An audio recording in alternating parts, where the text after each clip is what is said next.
Hello, I hope everybody is doing amazing. Today we are at Notary 90 in Playa del Carmen. Some of you have been asking me, if I am Canadian, can I buy a property in Mexico? My answer is yes, you can, through a fideicomiso. But what is a fideicomiso and how this works? To answer this question, we have our expert, Jessica. She's a lawyer for the 90 Notary, and she's gonna answer for expertise.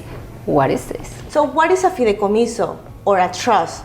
So a fideicomiso is the legal ways so a foreign can acquire property here in Mexico. It's very important to mention that there are three parts involved, which are the seller, the buyer, and the bank.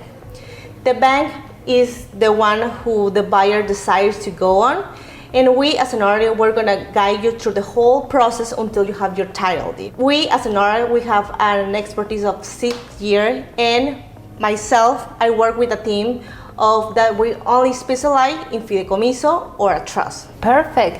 Okay, so who has the rights in a fideicomiso?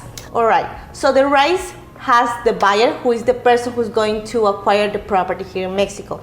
Yes, it is involved a bank, but at the end of the day, who has the benefits and also the obligation is the buyer itself. Perfect.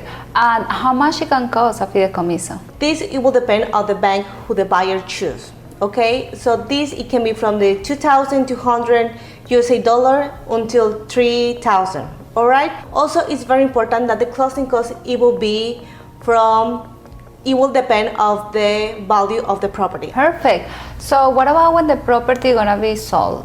The fideicomiso is the same or it change? How that work? So for this situation, it will depend until who is the person that you are going to sell. If it is another foreign, it will be through an assignment or right. Okay, so it will be existing the trust or the fideicomiso. The only thing that is going to change is the person who will appear. All right, so it's going to be from the seller to the new buyer. And if you're going to sell to a Mexican, what we're going to do is to distinguish the fideicomiso or the trust, and it will be through an acquisition, right? So the Mexican can acquire a property here in Mexico because we, as a Mexican, we do not need this legal figure. Thank you, Jessica, for sharing your expertise and knowledge with us.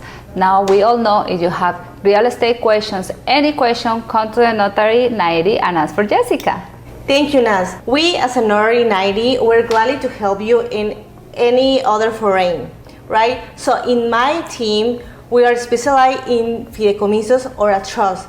And also it's very important, it mentioned that you come from the video of Naz, we're going to give you a free legal advice of any matter that you may have, such as a real estate, a purchase of a property, if you want to do a Mexican company, anything. It's very important to mention this part, and we gladly can help you. All our legal advice and all the following are in English, so do not worry about it. We're gonna keep you safe and just to answer all the concerns or questions that you may have through the process until you have your title. Right on. Thank you so much.